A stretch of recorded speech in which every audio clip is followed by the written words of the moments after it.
apt way for us to start our proceedings. This is from the preamble to the UN Charter.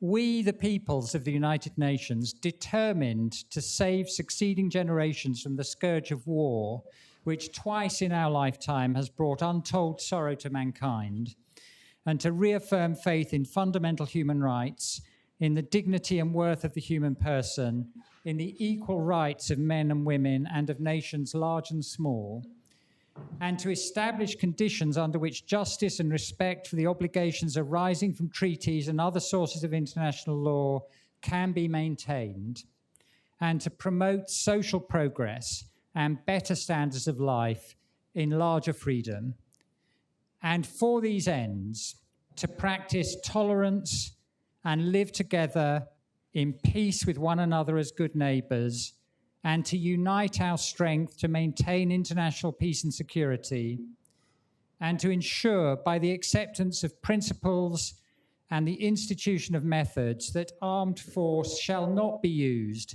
save in the common interest, and to employ international machinery for the promotion of the economic and social advancement of all peoples, have resolved to combine our efforts to accomplish these aims.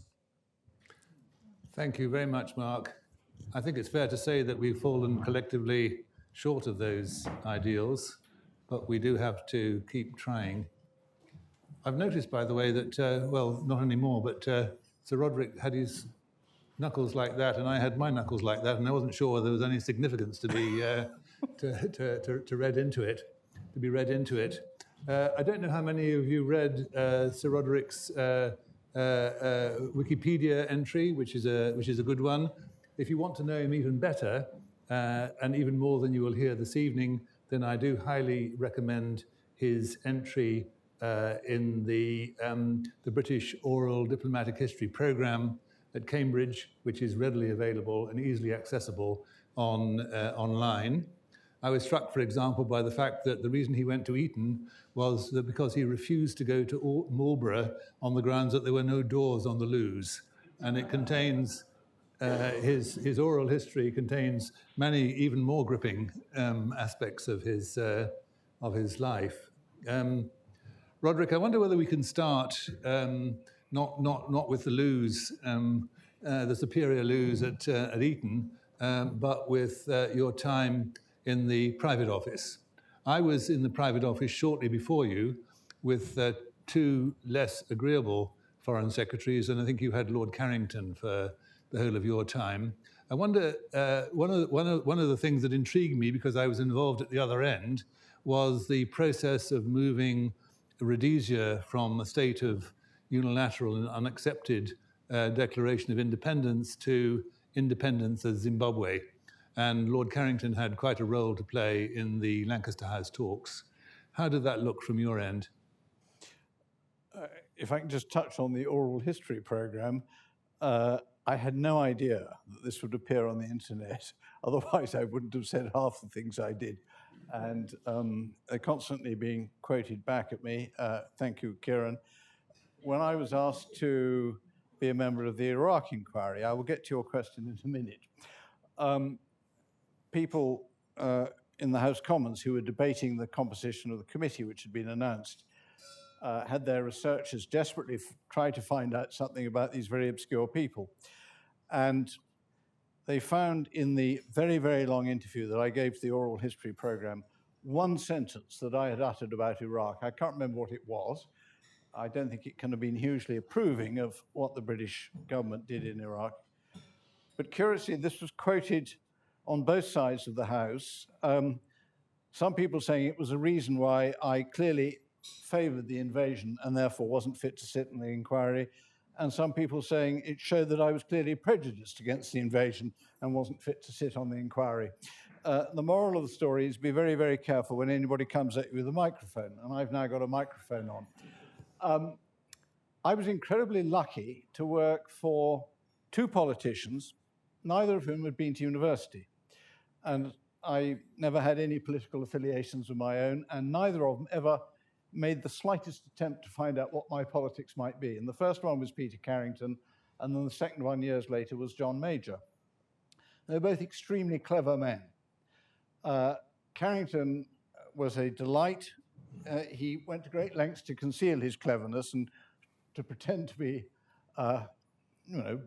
very uneducated. He could quote any amount of history or literature. He was massively experienced by the time he became Foreign Secretary. He'd been a minister in every Conservative government from Churchill onwards. And he was immensely polite.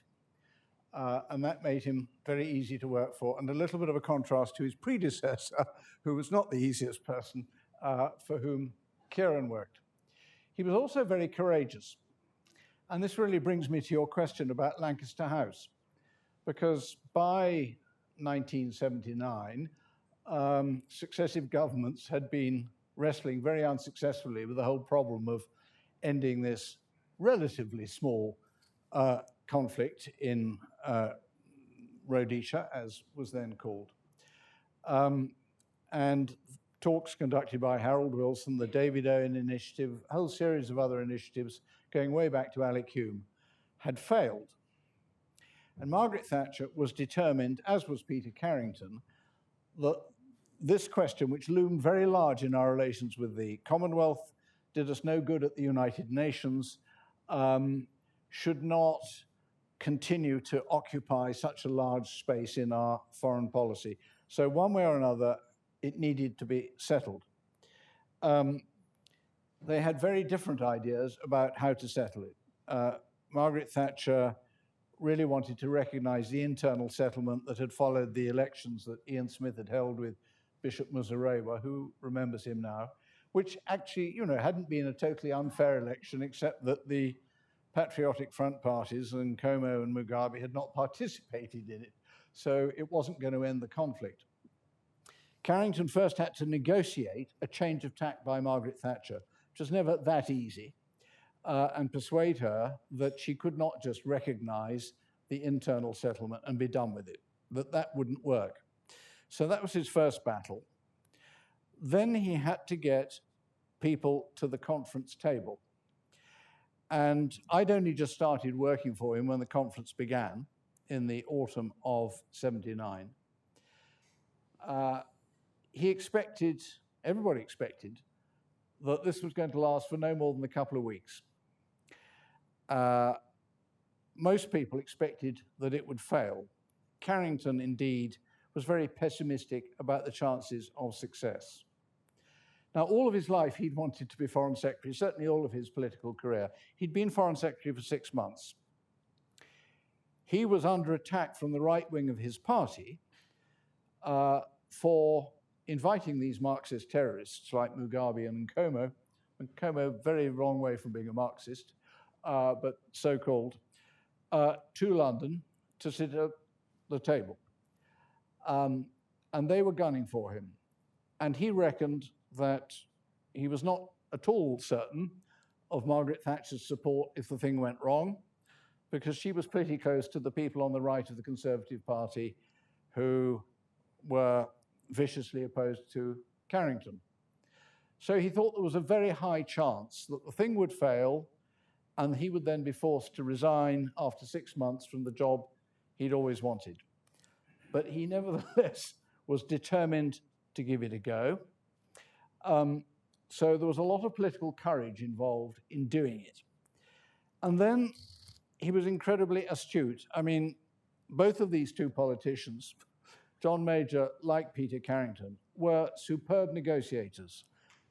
Indeed, in contrast to Margaret Thatcher, who was an appallingly bad negotiator, because she would simply lay down a position on the table and then demand that people agree with it, which is not a great way, actually, to get agreement.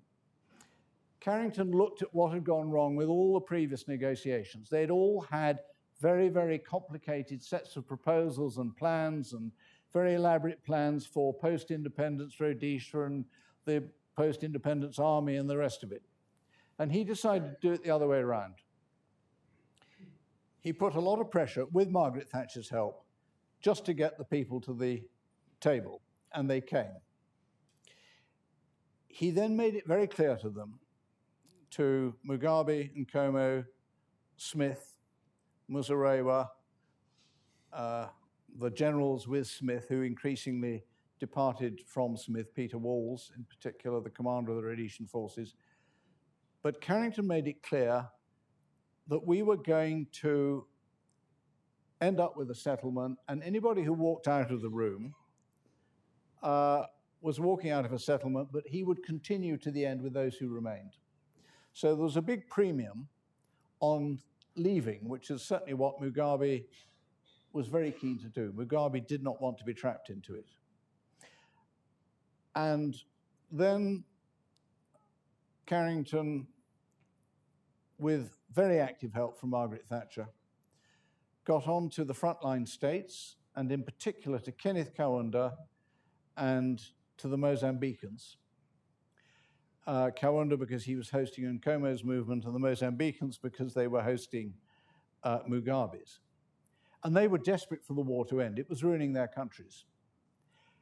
And he had them put pressure on Mugabe and Nkomo not to come back and basically say, you stay there till you settle. We don't want you back. We don't want to go on hosting your movement in this war that's costing us. So they were put under pressure simply to stay in the room. So then they were all itching to see the plan, and they were used to all sorts of plans being waved under their noses over the years. And all they got was a single sheet of paper with a few points written on it, which was called Constitutional Principles. And it was a little bit like the UN Charter that Marx just read out. It was motherhood and apple pie. And Carrington said, right, well, the first thing we're going to do is to agree on these constitutional principles. And they all looked at it and said, well, you know, this is easy, this is obvious, there's nothing there to argue about. So very rapidly, we agreed to constitutional principles. And they said, but, you know, what about the Constitution? He said, don't worry about the Constitution. You've agreed to all the principles, and we'll flesh out the Constitution later on. And he proceeded to build up, I won't go through the whole story, bit by bit, having got agreement on something very simple at the beginning. And obviously it got harder as we went on and we went into other subjects about what would happen. There was a huge amount of talking behind the scenes individually. But after a couple of weeks, Mugabe in particular was itching to get out and go home. But it went on and it went on and it went on for 3 months. And at various points, Smith wanted to walk out, Mugabe wanted to walk out, and Nkomo wanted to walk out, but none of them dared walk out. And bit by bit, they found they would be giving propositions that were very hard to disagree with. And then to their surprise, after about 3 months, you found that they had actually agreed to this settlement. But it's still a pretty slim document because Carrington had very deliberately avoided giving too much detail. The moment you give people, as many of you will know from negotiating experience, too much detail, they've all got points to argue over, and then some of them can make these small points into sticking points and then look at impossible trade-offs. And he avoided any of that happening, and then at the end, again, took another very courageous, very risky decision not to send the British Army out to Rhodesia to supervise the transition through to the elections and through to the post-election independence government. But basically to rely on a ceasefire and a very small number of British military monitors who then manned election stations, a very small number of British officials, and Christopher Soames as governor. Christopher Soames with no great African experience, but with the stature of being a cabinet minister and one who had the total backing of the foreign secretary. So a very hard man to undermine, and a big man. And that was important because Soames could earn the respect. I mean, Smith hated him, but earn the respect of Nkomo and Mugabe. And Soames took one, and then I will stop on this, critical decision. He had some Foreign Office officials who are very expert on Africa about him in his entourage. When the elections were approaching, there was a huge amount of intimidation of voters being carried out by all of the parties, but certainly by Mugabe's very actively. And the Smith faction, including the military commanders, came to Soames and said, these people are cheating, they are intimidating the voters, threatening them, you've got to ban Mugabe. And if not ban him totally, at least ban him in certain electoral areas. They could see that there was a wave of support coming through. They were getting bad news about the likely results of the election. And Soames had this incredibly difficult decision to make as to whether or not to ban Mugabe. He knew that actually everybody was cheating. Probably Mugabe was cheating worse than others, but everybody was cheating. And he was being advised, at least to impose some sanctions on Mugabe. And he judged that if he did so, Mugabe would go back to war. Soames sent an emissary to London to consult Carrington. And Carrington said to the emissary, this was very private, he didn't even want to do this over a confidential communications channel. Carrington said, look, Christopher is a cabinet colleague. He has gone there with full authority to take the decisions. I'm not going to second guess him on this one from London. Whatever he decides, we will support. And Soames decided not to take any banning action. The election went ahead. The White Rhodesians came very close to mounting a coup and actually capturing Soames and taking him hostage, which would have put us in a very difficult situation because we didn't have military force there in any significant numbers. They actually started up the armored cars in the barracks, and then they realized that the wave of support for Mugabe was so huge, and Nkomo in his areas, that it was no good mounting a coup, and they backed down. I don't think a lot of that would have happened without Carrington. I think it was a supreme moment for him, and it was one of those rare occasions when the British actually got a standing ovation in the United Nations General Assembly.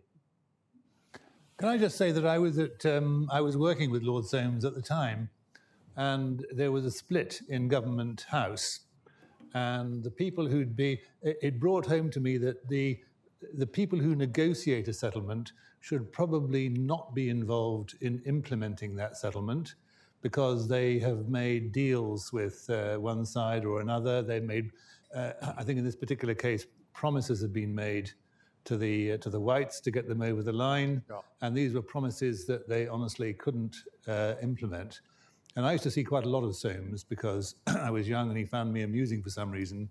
And I told him, look, if you ban them, the war won't end, and that the whole exercise, you will not be shot of Rhodesia, and the international community in the shape of the Africans and the Third World and all that, they won't accept what has been done. And then, as you say, the people voted overwhelmingly along ethnic lines. And it was a huge shock for Nkomo, who had a majority of his central committee were Shona, when the bishop, the despised Bishop Buzarewa, outvoted him in Shona areas. So, and my feeling at the time was that Soames, you said he didn't have a lot of African experience. I think he knew bugger all about Africa, yeah. But he had enormous nous and common sense and political judgment. And he knew instinctively, and he just wanted a few people, Henry Steele was another one, to tell him that he needed to do the right thing and not risk having to start again all over from scratch. Anyway, it was an exciting period, and Carrington did tremendously well. And again, I had been in the private office with David Owen, who had completely the opposite approach, which was basically to give Mugabe particularly and Nkomo a veto over any proposals, so that it was cost-free to turn down proposals, because 3 weeks later the British government would come up with a new set of proposals. So we were always chasing them. And this thing of we will go ahead at the end of a full discussion, and if anyone wants to drop out, they drop out, but we will go ahead regardless, gave a real edge to the to the thing. Now, if I'm not going to do this in a linear way because you mentioned John Major, and I think it would be interesting since John Major, I think, was the one who really started the peace process in Northern Ireland, if you were to tell us a bit about your experience of that, because you were his foreign policy advisor during that critical period. Yeah, I didn't know I was going to be his advisor on Northern Ireland because Northern Ireland was part of the UK, and I only discovered after I'd gone to Downing Street that it was in my portfolio. But people said, well, don't worry about that because nothing's happening in Northern Ireland. And I'd never been there. So I got on a plane, went to Northern Ireland, spent 2 days there, became an expert. Ha, ha, ha. And then this message came through, which we were told came from Martin McGuinness. It wasn't written down by him, that began with the words, "The conflict is over, but we need your help to bring it to an end." And of course, we didn't negotiate with terrorists. So it's a bit of a problem for a Conservative Prime Minister in particular. Did we respond to this message or not? Now, of course, it came through a back channel that had operated for a long time through intelligence channels to Sinn Féin. But which had been used for passing messages occasionally, and it could lay dormant for a long time and then wake up, but not actually for negotiation. Major had the view that it was not acceptable to have one part of the United Kingdom in a continuous state of whatever you call the Troubles, low-intensity civil war, and that Northern Ireland should not be treated much differently from Surrey. And he was advised that this message appeared to be authentic. Things were changing. The wider picture that we were getting from intelligence services and others was of movement in Northern Ireland, but not on a military front, in the sense that the IRA by then, I think, understood, certainly at the level of Gerry Adams and Martin McGuinness, that they were never going to win. But equally, the British Army and the RUC were in the lead, were never going to eradicate republicanism, and by now, Protestant paramilitary activity was also a very significant problem. So neither side was going to win through military means. And I think Adams and McGuinness had seen that and decided that they really would like to have a different form of life in the political arena. And they had started to signal that. It was nevertheless a very difficult question for a British Prime Minister to respond to these overtures. And Major thought about it for a long time, could consult only a very small number of people. Again, he knew he had people in his party who would be adamantly opposed to any idea of any form of negotiation with Sinn Féin.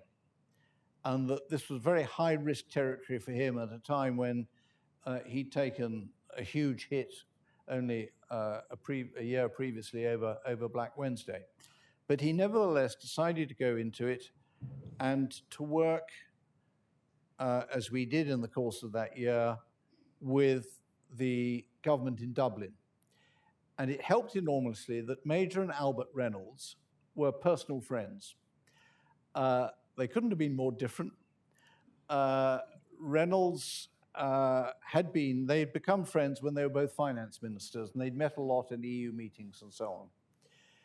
And between the two of them, with a lot of help from other people and a lot of input from different sources, in the course of that year, they negotiated this thing called the Downing Street Declaration, which is a completely unreadable document. Indeed, it was awarded by the Campaign for Good English the Gobbledygook Award for the year, and we were sent a tin of rhubarb at number 10 in recognition of this, the unreadability of this document. But the unreadability is part of the purpose, because as the Unionists would say to us, the language is very green. And I didn't realize in my ignorance before I dealt with Northern Ireland that there is such a thing as green language and orange language. And a lot of green language had been traded in this document for some very important assurances about in particular, the consent principle, that the status of Northern Ireland would not be changed without the consent of a clear majority of the people. And when it came down to what was embedded in that document, the fundamental points were ones that actually did not offend unionism. And unionism had rejected a whole series of previous attempts at peace, including Ted Heath's Sunningdale Agreement. I watched Major doing these negotiations. He was incredibly skillful, and the interplay with Reynolds was fascinating. There's just one episode that really stuck in my mind, which was that as we got near to the end of the negotiation, we were stuck on about 3 points. And one of the things that Albert Reynolds could never stop doing was briefing the press, unattributably, against the British, because he was appealing to a domestic audience. But of course, we were reading his newspapers, and they were being replayed also in the London press. And you could see when his fingerprints would be all over these stories. And we got pretty riled about this. Then the existence of the back channel to Sinn Féin and the IRA got revealed, and we had to fess up to it in Parliament and publish all the messages that had gone down the back channel. And Reynolds was furious about that we had been in contact with the leadership of the IRA through Sinn Féin, though he was doing exactly the same himself. And the Irish must have known we were doing it, a perfectly sensible thing to do. And so there was really bad blood on both sides. We went to a summit in Dublin Castle with these two men who, as I say, had been friends for a number of years, pretty riled with each other. And the summit started with the two of them alone, very unusually, with no advisors, in a room in Dublin Castle. At Major's request, I had put together a huge sheaf of press cuttings of things that Albert Reynolds had said unattributably to the newspapers. And Major went in and slapped this on the paper and flipped them up at Reynolds and said, you said this, and you said this, you said this, and it's bloody nuisance. It makes my life impossible back home and you're doing this, and so on. And Reynolds was sort of back at him with absolute fury over the back channel. And I sat outside the door with Reynolds' advisor, a man called Martin Mansell, and we could hear the sounds of battle. And the doors were shaking as these two shouted at each other for about 45 minutes. And then the door opened, and Mansell and I were admitted by two people who were sort of sweating and red in the face and were just beginning to simmer down. And then we had about another 45 minutes of slightly more moderate argument. So they got the blood out of their system. And by the end of it, the boil had been lanced. We then went into a meeting with wider delegations and didn't make a complete breakthrough there, but the following week at a meeting in Brussels, we cracked the document. And that was the basic document that led a year later to the first IRA ceasefire and to the opening of negotiations for the first time between the British government and Sinn Féin. Ceasefire broke down.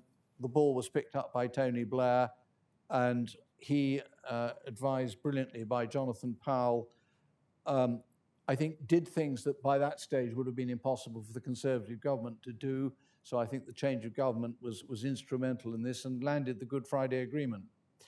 That was my experience of Northern Ireland. The other point I'd add to that was, if I was doing it again, I would read a lot of history books, because I spent an awful lot of time having my head washed by Irish officials in the history of their country, which they, of course, knew intimately, and they just took enormous pleasure in demonstrating how fundamentally ignorant I was. And of course, I didn't have time to read history books when I was doing that job. Well, I think there's one point comes out of both of those episodes, is how much more can be achieved when you get ministers and officials working in cooperation.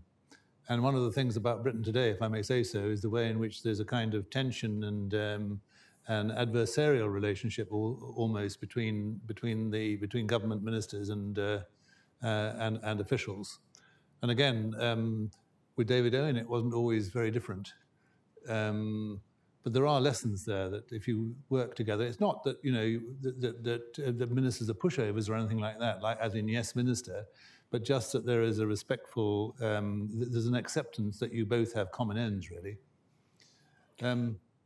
Yeah, I mean, when I look back at cabinets of 20, 30 years ago, whether it be Blair's first cabinet that included not only people of the caliber of Gordon Brown, but George Robertson, people like that, some very big, serious, substantial figures, or the people I saw sitting around the cabinet table when John Major was Prime Minister, which included, Michael Heseltine, Ken Clarke, Michael Howard, Malcolm Rifkind, coming into the frame at the end, William Hague, Michael Portillo, really good ministers like Tony Newton. I mean, these were serious heavyweight politicians who knew how to work in government, who knew how to work with government servants, and were nobody's pushover. And I compare it with now, and it's partly because, of course, I'm extremely old fogey. But I just say, where is the depth of quality? Yeah. And it's partly a lack of experience that a lot of cabinet ministers now come into the cabinet never having had ministerial jobs before, or only for 2 or 3 years. They become prime minister in 3 years after their first ministerial job. But there is a lack of weight and a lack of quality, I think. And a lack of variety, because a lot of them were political advisors. They went to Oxbridge, they did PPE, they then became political advisors, they then became MPs and ministers. If you think of someone like Willie Whitelaw or Peter Carrington or whatever, they fought in the war, or many of them had business experience, Michael Heseltine. Yeah. They have a broader hinterland than the current. That's not what we're talking about, is it? So if I mean, we could spend the entire evening criticising the current. What? Perish the thought. Perish the thought. Before John Major, you were also in Moscow, were you not? And under the Soviet Union, and later you went back as ambassador. I was wondering about elements of compare and contrast. And one of the things I thought I remembered was that the first time in Moscow, you had a very difficult time because you had to kind of maintain some sort of contact or try and deliver messages to Mrs. Gordievsky. That was the third time I was in Moscow. Oh, third, was it? Sorry. Excuse me. Well, I was first in Moscow as a teenager in the summer of 1961 and 62, and it was in the summer of 62 that I met my lady wife in Moscow. And that was quite a long time ago. So how old were the two of you? You were 16. How old was Mandy? No, I was even younger than that. And I was cradle snatched. But we were back there on a posting in the early 70s, a year after Britain had set a new world record by throwing 105 Russian spies out of London all at once, which meant our relations with Russia were in the deepest of deep freezes for pretty well the whole of our first posting. And then we went back in the 80s, in the Gorbachev period. We were there. We'd been at the UN in New York in the mid-80s, and then we had the immense good fortune to be in Moscow from 87 to 90, and to see this counter-revolution happening on a daily basis and things happening every day that you'd never expected to see in your lifetime. I remember vividly watching a play, a dramatized version of Yevgenia Ginsberg's book, Into the Whirlwind, about women being taken off to the Gulag, that I had read when it was smuggled out of Russia when I was a university student. And then never in my lifetime had I dreamt that this would be published in the Soviet Union and acted out on a stage. And all sorts of experiences like that every day. But I did have this odd experience with Mrs. Gordievsky, because Oleg Gordievsky, who was probably the most valuable agent that our intelligence service ran in Russia throughout the Soviet period, arguably with Oleg Penkovsky. Gordievsky had been exfiltrated from Russia in whenever it was. We were back there in 87. It was some years previously. I forget exactly when it was now, in the early 80s. But he had left, leaving his wife and 2 daughters behind, and his wife in total ignorance of the fact that he'd actually been working for the British. And he was very keen to be reunited with her. And it was deemed appropriate by certain people in London that we should go and see her. And I was summoned and told that I had been chosen to go and see Mrs. Gordievsky. That was in 1990. I think they'd been parted for 5 years by then. They'd had no contact. I met Oleg Gordievsky. He was very keen I should go and explain to his wife that he was still deeply in love with her and hoped that she would come to Britain and they could resume their life together with the daughters. This was still a very unrealistic notion. The Soviet Union was still in existence in 1990. And the Soviet Union, as we've seen from Putin's behavior, takes a pretty drastic attitude towards people labeled as traitors. Gordievsky, who is still alive, will never be forgiven, even in the post-Soviet era. He had just become a British citizen, so I was instructed to contact his wife, go and see her, tell her her husband was now a British citizen, therefore she would be welcome to come to Britain, and if she wished to apply for a visa, it would automatically be granted and she and her daughters could come to Britain. I went back and told Mandy that this was the instruction I'd been given in deep secret by wise people who had conned our ministers that all of this could happen and there would be no fuss. And they had told ministers quite untruthfully. And this story, I may say, does not appear anywhere in Mr. Ben McIntyre's extremely good book about Gordievsky that was published about a year ago, heavily briefed by the people who were instructing me to go and see the wife. They told ministers there would be no problem. And I told Mandy this, and she said straight away, she said, "You'll be thrown out." And I said, "My thought exactly." But nevertheless, orders is orders. So I went back to Moscow, and I rang Mrs. Gordievsky from a telephone box so that the call might not be intercepted. And I got into our battered old Russian Niva, which still had diplomatic plates on, and I drove up Kutuzovsky Prospect and turned off to the area where she was living in a standard Soviet block of flats. And to my surprise, was able to park the car, get out, go up the lift and go and see her, and there were no security on. So I walked into the flat and met this lady. She was pretty amazed to have a British diplomat turning up in her flat. And her father, who was an ex-KGB officer from Azerbaijan, who was living there too, was appalled and horrified and scuttled off into the kitchen. And I sat down and I said to her, I've come to tell you your husband loves you. It's a slightly odd thing to have to do, but that's what I'm doing. And he'd love you to come to Britain, and we, the British government, will give you a visa, et cetera, et cetera. She then exploded at me and vented all her anger at the way her husband had treated her by running off, leaving her in the dark, leaving her to be interrogated by the KGB. She told me what a rotten time she'd had for 5 years. And then she said, now you turn up and you say, well, come to Britain, ha, ha, ha. So I'd given a good kicking. But then at the end of it, we agreed to meet again, and she said she'd think about it, and I left the visa forms with her. And I went back 2 or 3 weeks later by agreement. By this time, the KGB were all there waiting for me. And as I went into the apartment, lots of photographic lenses were stuck pretty well up my nostrils, but they didn't physically prevent me. So I had a second meeting with her, and she was then getting quite keen on the idea of going to Britain. But it was pretty obvious that this wasn't going to happen from the behavior of the KGB. And a week later, or actually less than that, about 3 days later, I think it was, Shevardnadze summoned the British ambassador and said I was to leave. And had that expulsion order been carried out, I would never have gone back again.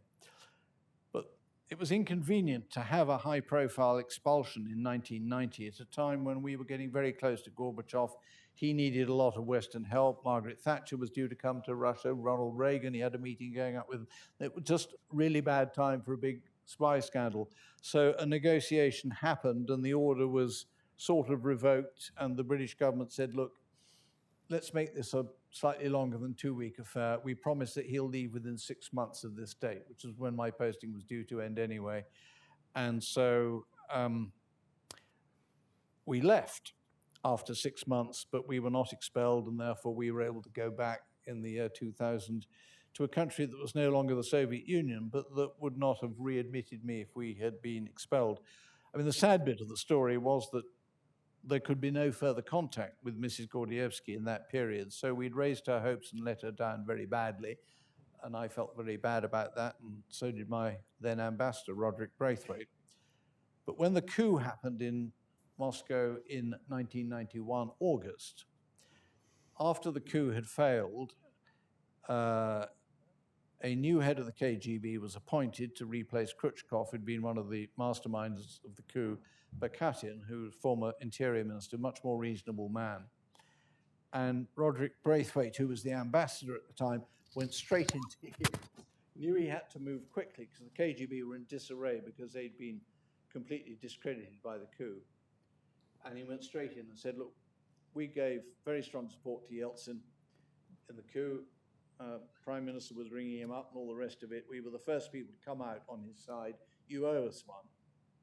And he negotiated the immediate release of Mrs. Gordievsky and her 2 daughters, who then came to this country where they've mainly lived ever since. Actually, they've been able to go to and fro in and out of Russia, which 2 of the 3 of them have done in that period. And did they live happily ever after, Mr. and Mrs.? The 2 daughters grew up here, and they were, I don't know, about 11, 12 when it happened.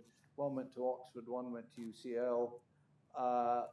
They've both done well, and I think they have had a much better life than they would have had they stayed where they were. I think it's been difficult for her,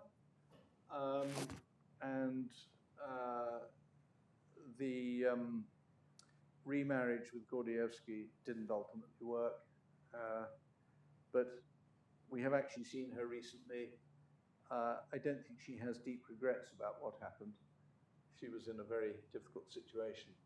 The Cold War did produce these extremely painful personal situations, of which that was one. I want to allow time for us to talk about the Iraq inquiry and also about Ukraine, on which you have some very cogent views.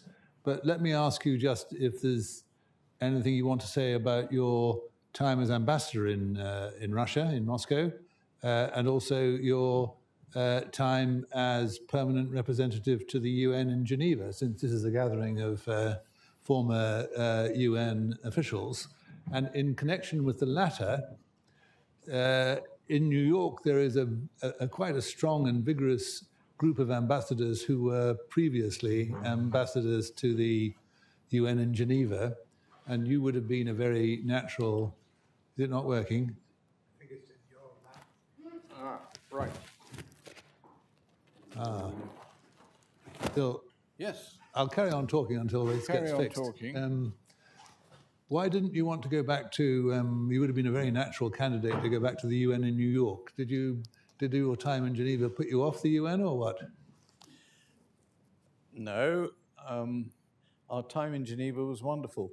It was mountains, skiing. And work? Yes, the work was not very arduous because, of course, I was permanent representative to, I think, 16 international organizations. And I was therefore a sort of cardboard cutout that got fielded at the opening meetings of the World Health Assembly or whatever it might be. And the moment the real work started, and I remember asking this at the first 2 or 3 of these meetings, I turned to my staff and to the expert officials who'd come out from London and say, right, well, what do I do now? They would give me an opening statement to read out. I said, when do we get into the working groups? They said, no, you don't do that, we do that. And I was a sort of portable non-expert, and I was just there to glad hand other ambassadors and the heads of the agencies, and wasn't allowed to do a lot of real work, so I had to go skiing instead. But just one anecdote on Geneva, which may strike a chord here. For reasons I do not understand, I was asked on a visit back to London to go and talk to the Institute of Economic Affairs. I hadn't done my homework and didn't realize that this was a sort of ultra Milton Friedman free market economic think tank, indeed one that Liz Truss is very close to. I mean, Liz Truss, of course, was at school at the time, but more recently. And they wanted me to talk about the United Nations, or maybe the reform of the United Nations. So I went and I gave a sort of bog standard talk about how we and other members, particularly of the Geneva group, were working extremely hard to improve the efficiency and management of the United Nations. And some success was being had in different places in dealing with budgets, and the Americans were applying a lot of budgetary pressure and appointments, which were a problem. And there'd been a big success at the WHO with the appointment of Gro Harlem Brundtland, who did an awful lot to improve the WHO after a rather dismal reign, I think, of her predecessor, and so on. So, the picture I gave these people was kind of work in progress, but, we were hard at it, and these bodies were all ones that had a job to do, a necessary job to do, and should be taken seriously. Every single question I was asked had the same theme. It was, why do we need them at all? Private sector could do it. Let's privatize them. And I'd say, well, how do you privatize UNHCR? And they, oh, no, you privatize it. And the answer to everything was privatize it. And they had absolutely no interest at all in anything other than privatizing the whole of the United Nations. So that was my introduction to a particular brand of economics that has influenced a small number of our politicians. I wasn't terribly surprised when Liz Truss went the way she did in her glorious period as Prime Minister. Enough on Geneva. Rest cure, basically. Rest cure. It was a delightful posting. It was a delightful posting, and I had worked very hard the years before, and we knew we were going to Moscow afterwards, or we were pretty sure we were, and that was going to be hard work. So, yes. And Moscow after the Soviet Union as ambassador? Well, then you get into Putin. I arrived, I think, 2 weeks after Putin had become the acting president, and everybody in Moscow, all the Russians I would meet straight away, were all saying, who is this guy? He'd got no political experience. He'd been prime minister for 6 months. He's a rather obscure bureaucrat. He's a sort of short, weedy individual. He doesn't look or feel like a leader. And the majority opinion was that Putin was a weak figure who would prove to be transitional. He'd been put in there by Yeltsin so as to preserve a bit of Yeltsin's legacy, not have the Yeltsin family put on trial for various peccadillos, and then some much stronger figure would appear. So most of the political class in Moscow in January, February, March of 2000 didn't think that Putin was going to last very long. And that's only 23 years ago. And interestingly, for me, I mean, the very first thing that Putin did in foreign affairs was to bury the hatchet with NATO. It was less than a year previously that NATO had been bombing Belgrade, which had led to a huge breach with the Russians. NATO had been building up relations with the Russians quite successfully until that point. But there was great anger with NATO still in early 2000. But Putin invited the NATO Secretary General, who at the time was George Robertson, to come to Moscow and see him. And this was against the very firm advice of the Foreign Ministry and the Defense Ministry, who wanted nothing to do with the NATO Secretary General at that time, or at the very least insisted there should be a public apology for the bombing of Belgrade. And Putin completely ignored them, had Robertson to Moscow, and just reopened the relationship with NATO, which then built up for the next 3-4 years. I mean, we hear a lot from Putin now about how NATO's enlargement threatens Russia and the rest of it. Well, that was not the tune that he was singing at the time. Then he reached out to Tony Blair and had him to a meeting in St. Petersburg. And because Tony Blair at the time was the preeminent European leader and Clinton was in his last year of office and Putin decided it wasn't worth investing too much in Clinton. And for those first 2 or 3 years, well, the first 3 years of Putin's presidency, his foreign policy was all about getting Russia a seat at the top table, about integrating more closely with the West, building a strategic partnership with the European Union, the NATO-Russia Council, and the supreme target for him was to get full membership of the G8. The G7 became G8 after Putin had backed Bush and given enormous support to the Americans as soon as 9/11 happened. He was the first foreign leader to ring Bush up and help the Americans with their operation in Afghanistan. So it was a very, very different Putin that we had. There were some bad things happening, particularly the way the war in Chechnya was being conducted. Very, very nasty, huge breaches of international humanitarian law. There were some rather tough things happening on the domestic political front. But Russia was a very, very free country. It had a much freer press than we had, and indeed almost unlicensed.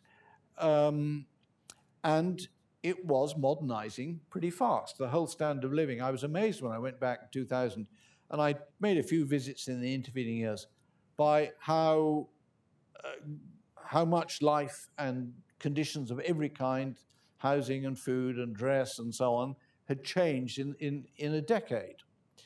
I think the early Putin, I felt at the time there was a split personality there.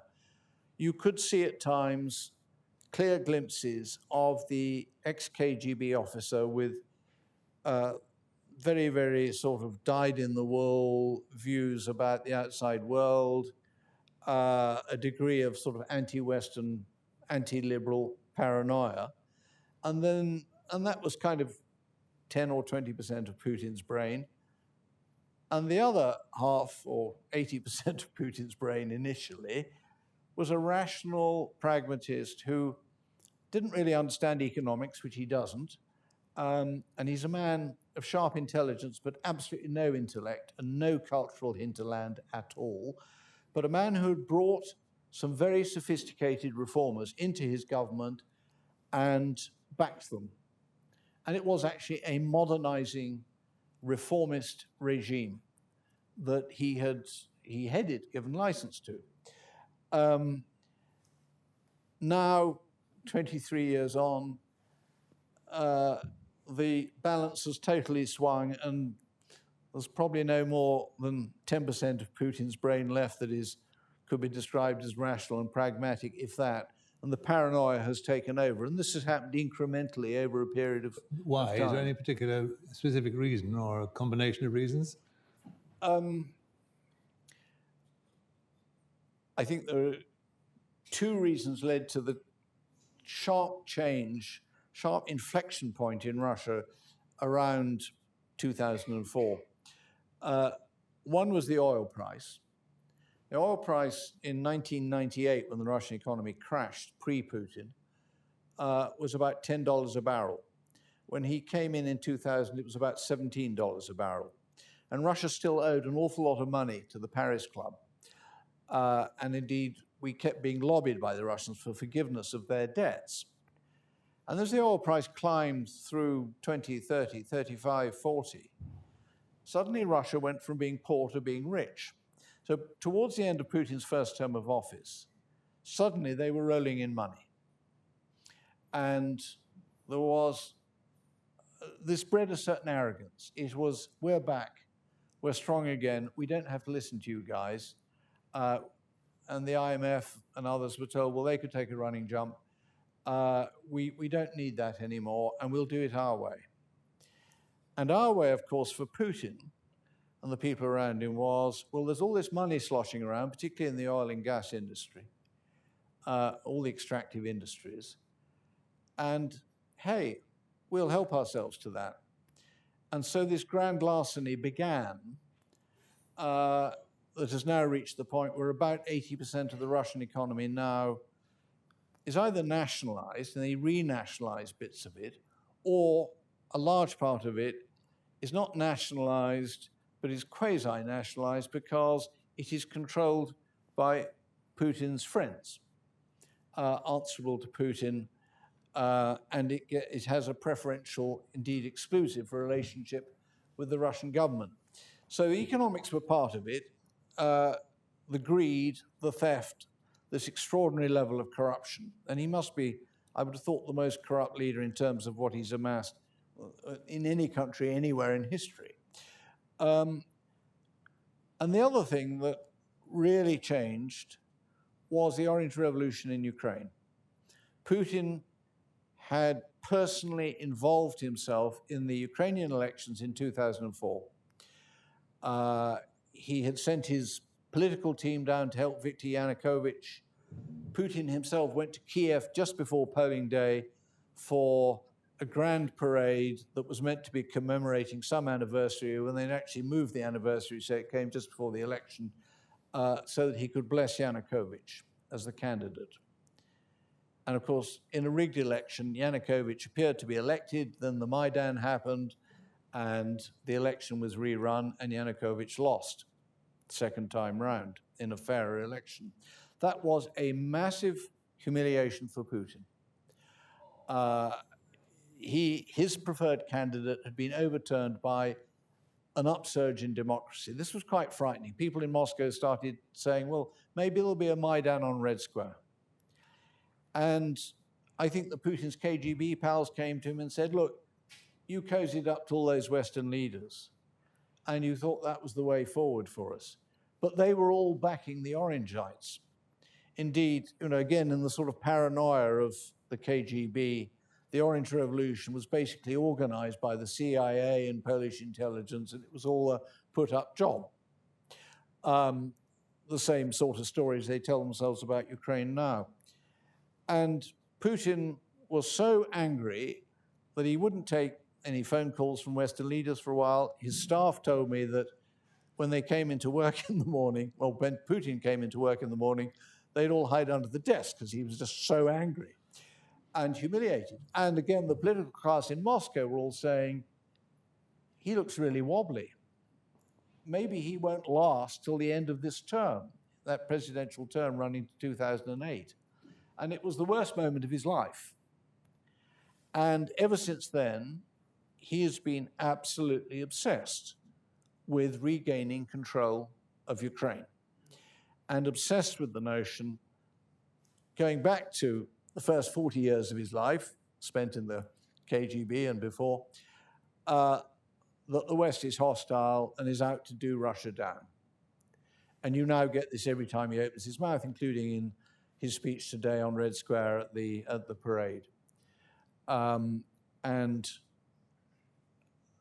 this war in Ukraine, which he actually started in 2014, of course, started after the second ouster of his pal Yanukovych. Well, we've kind of segued into Ukraine, bypassing Chilcot, but maybe we can deal with Chilcot. I'm getting worried about people's supper, actually. Well, how long have we got?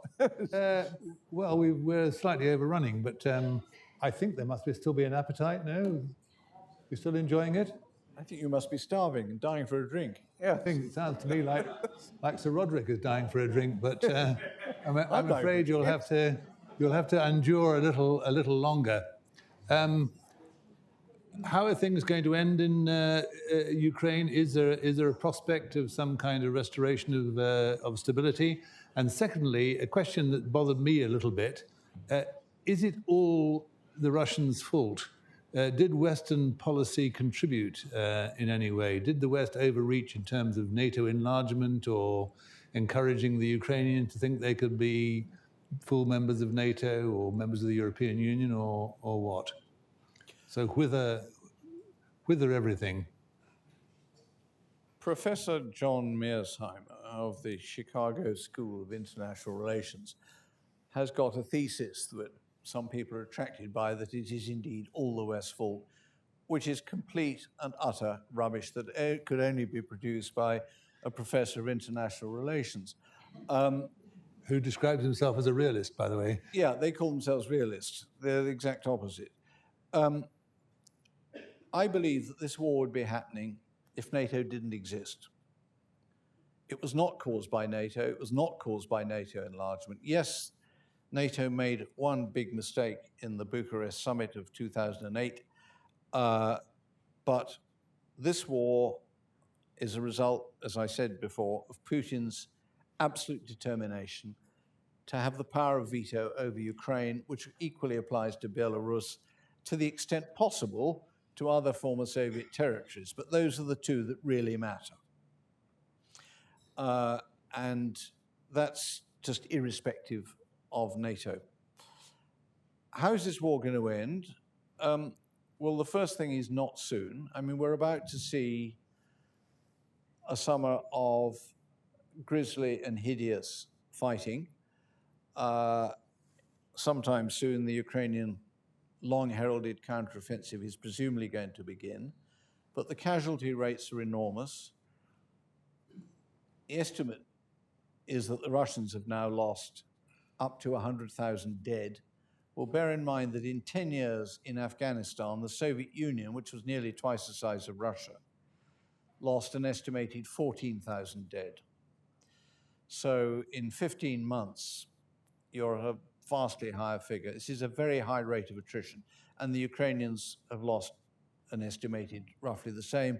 And then you add a lot of other casualties who are not dead, but severely injured on top of that. But the lines have barely moved since the autumn. You've had this very bitter fighting around Bakhmut.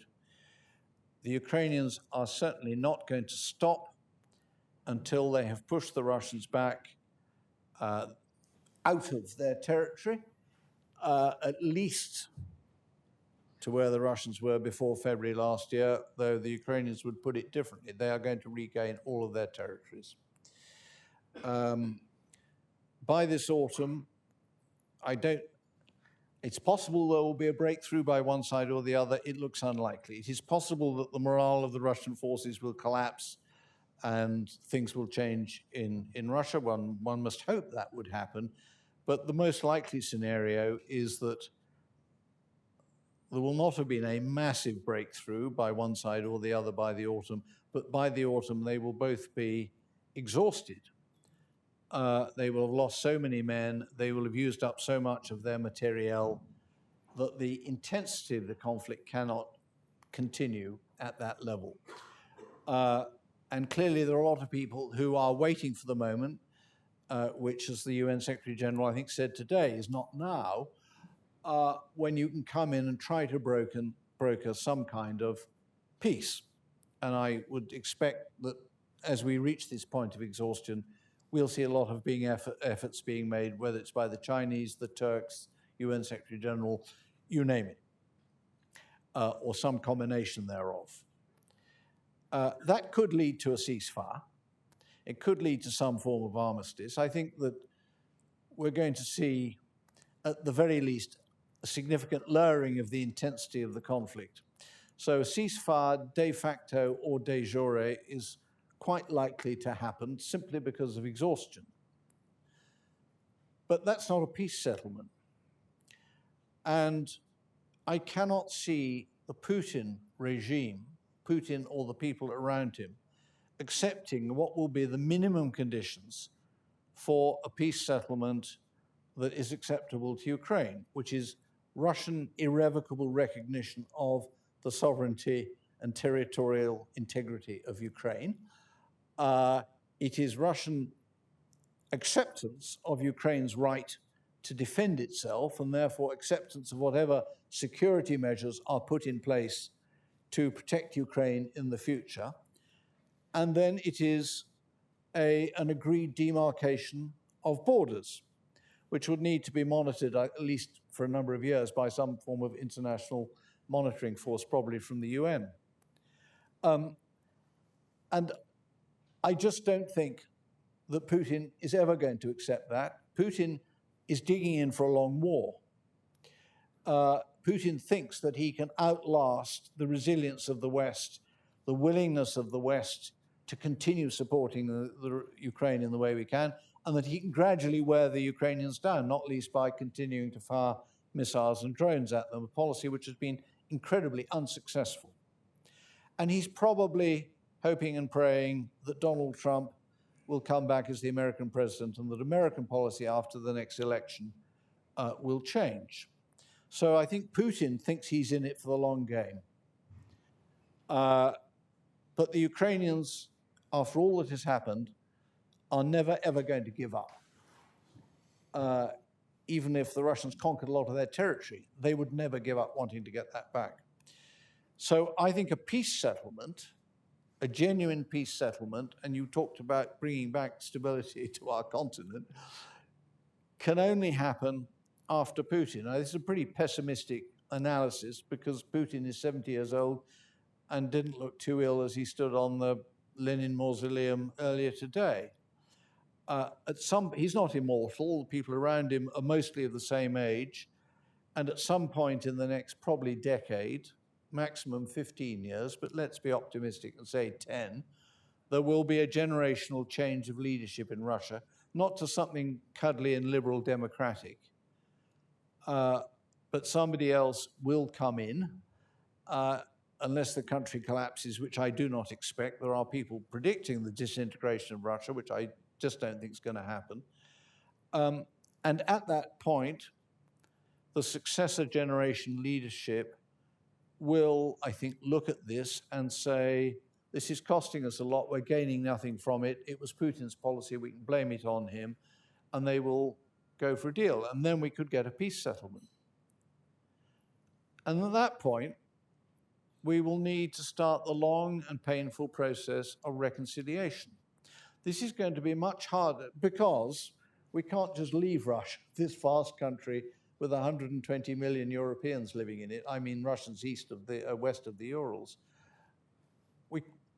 If we want security and stability in our continent, having a permanently adversary relationship with a heavily armed Russia, isolated pariah state, is simply not the right recipe.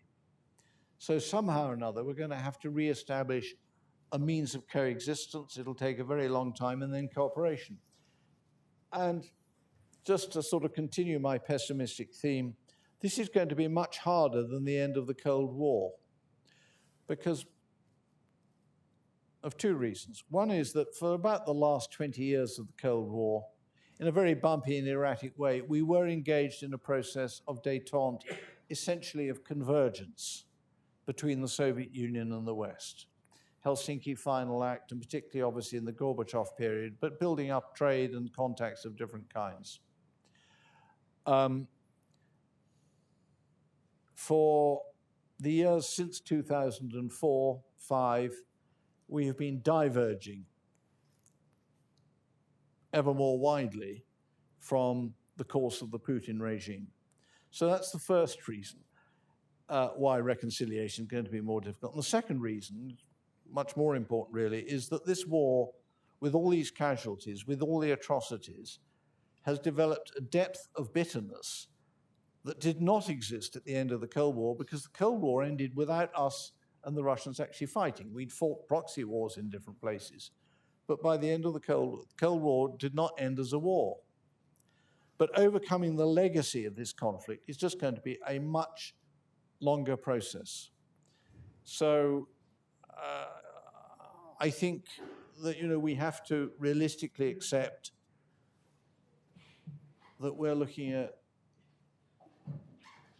10, 20, 30 years before we can get back to something that we can call a degree of stability in Eastern and Central Europe. There is still a fault line between us and Russia, which is that there is a view in the Putin generation in Russia, even people who are very much against this war, that Russia has a right to a sphere of influence that effectively limits the sovereignty of the countries on its frontier. And after Ukraine, there's Belarus that is waiting to blow. When Lukashenko goes from Belarus, he was nearly thrown out after all, after the last faked elections in Belarus. He was only saved by Putin. When he goes, the Belarusians are going to have another go at moving westward. And that will pose an issue for Moscow, which will try to stop it. And then you've got Georgia, which again is in a very divided state. And then you've got Moldova. So you've got at least 4 frozen problems waiting to unfreeze and go off after you've dealt with Ukraine. I think that's probably enough pessimism for one evening. Well, Robert, have we run out of time? I suspect we have. Which is a pity, because I was going to ask about the issue of statesmanship in this sort of situation, but I think we'll have to call time on it. And I'd like to thank you, Roderic, very much. There are many other things that it would have been good to raise with you, but maybe we'll have you back next year for round 2. And meanwhile, somewhere here, what bloody hell's happened to it? I happen to have found from Bafunks, I know that you're practically teetotal, but not entirely, as a small thank you from all of us, and if you could please show our appreciation.